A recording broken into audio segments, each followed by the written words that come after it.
And I've got a homework assignment for you. I'm going to ask you what a troubadour is. It was in our game notes, so if you read the game notes, you're going to be on the hook. Here's the starting lineup. French medieval lyrical poet composing music back in the 11th to the 13th century. There you go. Yes. Troubadours. Tiana Watkins, Chrislyn Marsh, Jasmine Rochelle, Riley Richardson, Janae Fuamatu for Brea Olinda in search of championship number 10 on the state level. Lauren Craig is being heavily recruited for the Troubadours. Hira Hoffman, Ortiz, Hay, and Fairbook. Let's check in with the third member of our team, Kelly Tennant. Casey, I didn't know that Steve was going to be educating us so much today. I thought we were just here to talk basketball. Here's the thing. When you look at what these two teams have done, for St. Francis, they come into this one with one previous state title win in 1993. You would think that that would allow them to breathe a little bit coming into the championship. But on the other side, Brea Olinda comes in, like you guys said, 9 state titles, the most in California girls history. So there's so much incredible tradition for that school, but because of the stage, a dramatic difference between these two in terms of their experience and expectations, you got to look at the coaches to the players and how they perform in this kind of situation.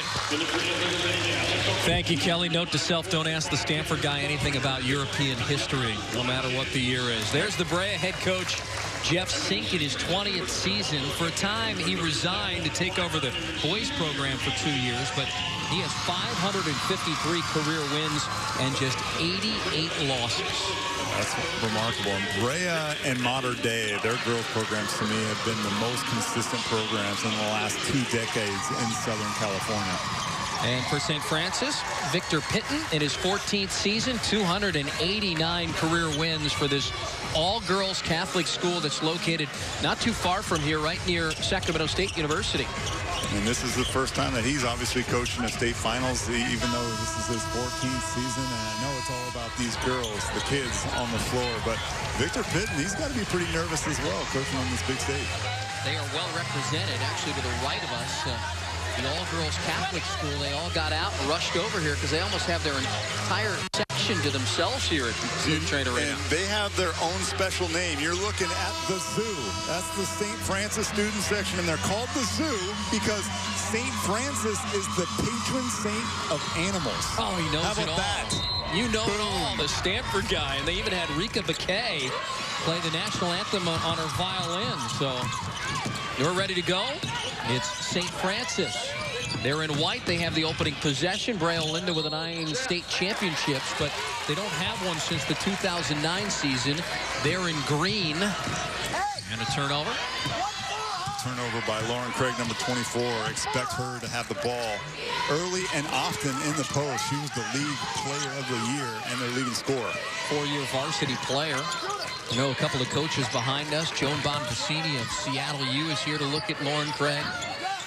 She's drawn some interest. First offensive possession for Brea, and a 3-ball is up and is missed by Riley Richardson, who's headed to Arizona State. She talked before this game about some nerves and shooting in a big arena like this, and we documented, as the foul is called, about how the dimensions are much bigger, but she said on a stage like this, you just got to attack the rim. And they played last year at Haas Pavilion in Berkeley and did not shoot well, losing in that game, and they want to attack the rim today. And Riley Richardson can do that, Steve. Last week on Saturday, a game that we did, 17 for 17 from the free throw line. So as a scorer, she knows that in order to get, 20 points here in this arena, she's going to have to get to the charity stripe quite a bit. Tia Hay trying to attack the hoop, puts up the shot, and it's rebounded by Chrislyn Marsh, who's a sophomore. A lot of sophomores, a lot of young players for this Brea Olinda team. They're 28-4, and they're ranked 5th in the state of California by Max Preps. And they have the first basket of the game. Tiana Watkins, a sophomore, scores there. This is a very young basketball team. Actually, Riley Richardson, number 1, their only senior in the starting lineup. So the future is bright for Jeff Sink and the Brea Olinda Wildcats. And watch Watkins just flash right into the middle. It's no secret whether you're playing against man or zone, especially zone. 2-3 is what St. Francis is showing right now. The weak point is in that middle area. But here's the key, Steve. You got to have somebody that can make a play there, and Watkins certainly can. Oh, that's a great pass. They're unable to finish. There comes St. Francis in transition. Back the other way. Tia Hay into two defenders. Got it blocked, the takeaway. And Brea back the other way in transition. Richardson, terrific pass to Irie Jarrett and score it. Eyes in the back of her head. Riley Richardson chased down the long pass. And just in the nick of time, finds her teammate. A good start for Brea. Jarrett is a sophomore. St. Francis still looking for their first points as they have an empty possession. Shot won't go down. Another opportunity, and this time it falls there by Chrislyn Marsh, who had 2 points and 6 boards in the regional finals last Saturday. She did not play well offensively, so look for a bounce-back game from Marsh. Tia Hay right back to that spot, and the same outcome as she throws the shot up and misfires. She's 0 for 4 to start things. Here's a 3 from the wing left. That was missed by Jasmine Rochelle. She, too, is sophomore. Back the other way is Janae Fairbrook. And Fairbrook's got to use that left hand. She tried to go back. She had no angle with the right. Rebound, shot up. Marsh, no. They get a second chance opportunity. They'll go to the wing, and Richardson misfires. We got an up and down pace here, partner. These teams do not want to slow it down. They want to get out in transition, use the full 94 feet. Good point. Normally in high school basketball, you're playing 84 feet by 50 feet wide. Here, we're at the Kings Arena. That's 94. Hey, nice move in the lane, and misfires yet again.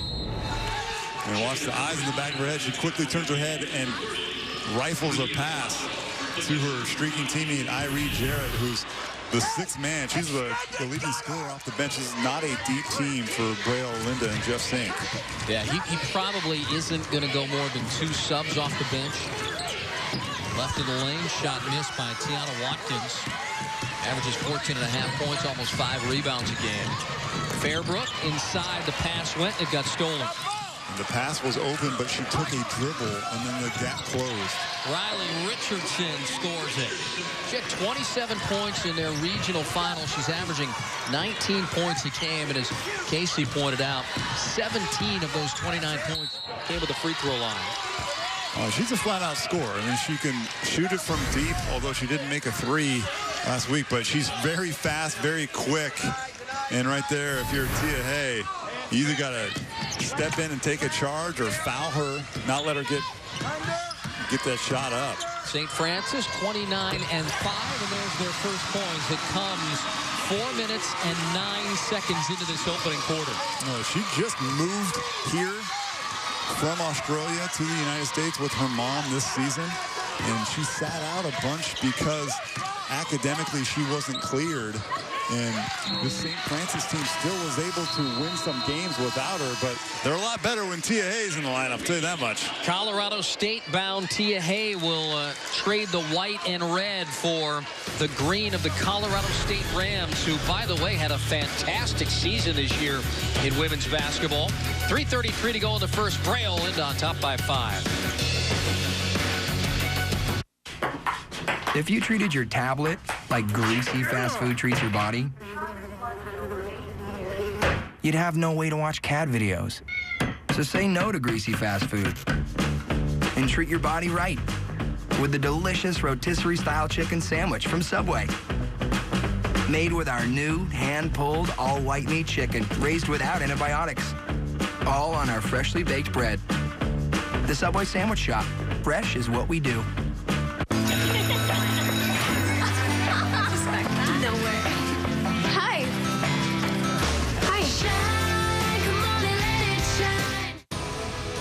The defenders are important to the Lakers organization because it gives the guys opportunities to play and develop as players. It's a big transition from college to the NBA. The game is much faster, so D-League, it helped me have the opportunity to play on the big stage.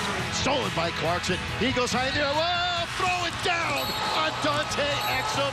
Being called up and playing with the Lakers, it's definitely an honor, and you got to take a certain pride when you put on a jersey. Well, Brea is in a 13th state title game because last weekend in the Southern California Division I girls final, Riley Richardson led the way for the Lady Cats. The Arizona State-bound senior, 27 points to lead Brea Olinda to a 64-55 win over Vista Murrieta. That was at the Pyramid at Long Beach State University. And in that game, Casey, they shot 45% in that college arena. And more importantly, though, I thought Brea's defense was excellent. They held Vista Murrieta to 32% shooting. So the offense of Riley Richardson combined with the second half defense was too much to overcome. They like that same defensive effort today. I caught a little bit of that game, too. It looked like Vista Murrieta had some length. They were bigger. And Tia Hay misfires again. She's 1 of 6 to start. Again, we told you she's going to Colorado State. They had a fantastic season. They lost only once during the regular season and once in the NCAA tournament. So they had all of 2 losses. And let's check in with Kelly, who has more on Riley Richardson. Well, guys, you were talking about that game in Long Beach, and Jeff Stink said after that, he said, look, when you have a special player like Riley Richardson, who's really a once or twice in a career type of talent, it makes the game easier. But you guys mentioned earlier, such a young team. When you got freshmen in there and sophomores, it's always stressful, and you wonder if the stage is too big, and that's the same situation here. They're hoping for blissful ignorance, he called it. That's right, Kelly. There's a block shot. Lauren Craig, 6'2" senior. She'll be Division I bound. There's a drive, and Hay again. Boy, her struggles continue from the field. 1 of 7 now is the Colorado State-bound Ram. I'm just surprised at how aggressive she is early. I said in the open that she's actually a pass-first point guard. She looks like a shot-first point guard in the first quarter. Passes it into Julia Razzo, and the junior puts it home. She averages 6 points a game. Yeah, but Julia knows her job, screen and roll and present herself to Hay. Julia was 1 of 10 in the regional final game, so she's happy a shot goes down early here in this girls Division I title game from Sacramento. Well, here's great defense there by Lauren Craig. And then what do? Screen and roll, and defensively, no one steps up. It's too late for Brea. You got to bump the cutter. Protect the basket first and then close out the shooters. 94 blocks on the season for Lauren Craig.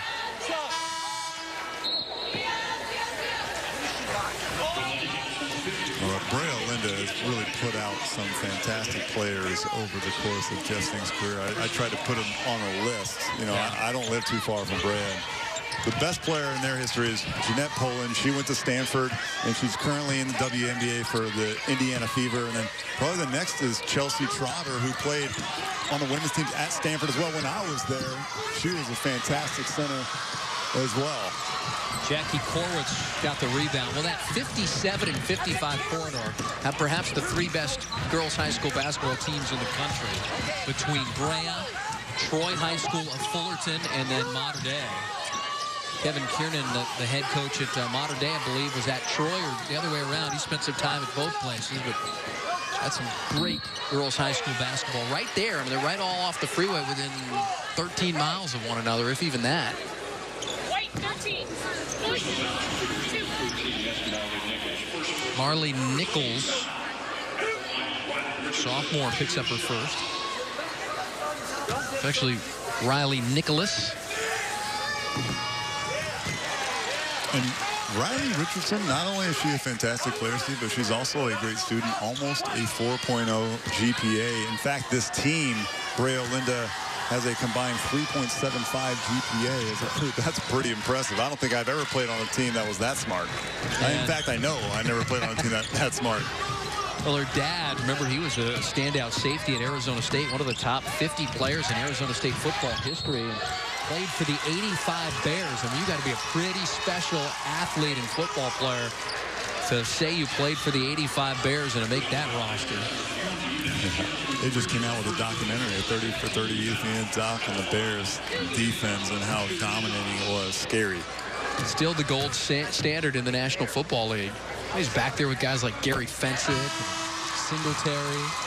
With now the way NFL's played, they'd get penalized. Every single guy would get ejected. They'd be fined, you know, their entire contracts. Games changed quite a bit. I don't know if we'll ever see a defense that physical just because the rules don't allow it these days. This is Julia Razzo at the line here for St. Francis. They went 29-5 this season. But you know, one thing we need to point out here early going is that this is their 4th game already, Casey, at Sleep Train Arena here this season. They even played a regular season game here to prepare for this. That's a good point, Steve. It's by far the most of any team, boys or girls, as Brea gets the and one, and Chrislyn Marsh gets the bucket and the foul. But yeah, how big of an advantage is that? Here, look, the vision there by Jasmine Rachel to see that. Gotta like those easy buckets if you're Brea. This is a very stout St. Francis defense. I don't know how many good looks like that they're gonna get. Troubadours actually played on this floor last Saturday when they beat Castro Valley 66-52 in the regional title game. They survived a game in which they turned the basketball over 27 times. That's Corwitz. Back inside it goes. And an easy look right there for Kira Huffman, a 5'11 senior. And she's also a standout goalie on their soccer team at St. Francis. So good hands. You know she's got good hands. Yep, and here's a steal, Marley Nicholas, and it got blocked. Yep. Terrific block by Tiana Watkins. And a second block. And then a foul underneath. Looks like they're going to get Chrislyn Marsh here. And watch, where's the defense? She's just standing in the paint. That's Kira Huffman. And she's not going to get an easier bucket all game. I can almost guarantee that. Just a defensive breakdown by Brea Olinda. And Huffman taking advantage, the 6-foot senior. She's got a nice all-around game, too. She can score. She can rebound the ball. She can also pass it. I like players that are versatile. I don't want one-dimensional players. Give me somebody that could do 2 or 3 things. And her backstory is truly amazing, and Kelly will be along shortly to tell us more about that. And there's a foul. No bucket there by Riley Richardson, the senior. There's no doubt that nobody could doubt Kira Huffman's toughness. She's been an inspiration for this team this season. Important piece to what they do. And she'll go to the bench. They'll run Jackie Koritz, a freshman with good size at 6 feet, right back into the game. 12-8 Brea looking for an unprecedented 10th state championship, and Richardson gets the baseline runner to go down, and that is the end of the first quarter of play. Now the Wildcats 14 and the St. Francis Troubadours 8 here in the early going. We are back to Sacramento for the second quarter of the girls Division I title game right after this.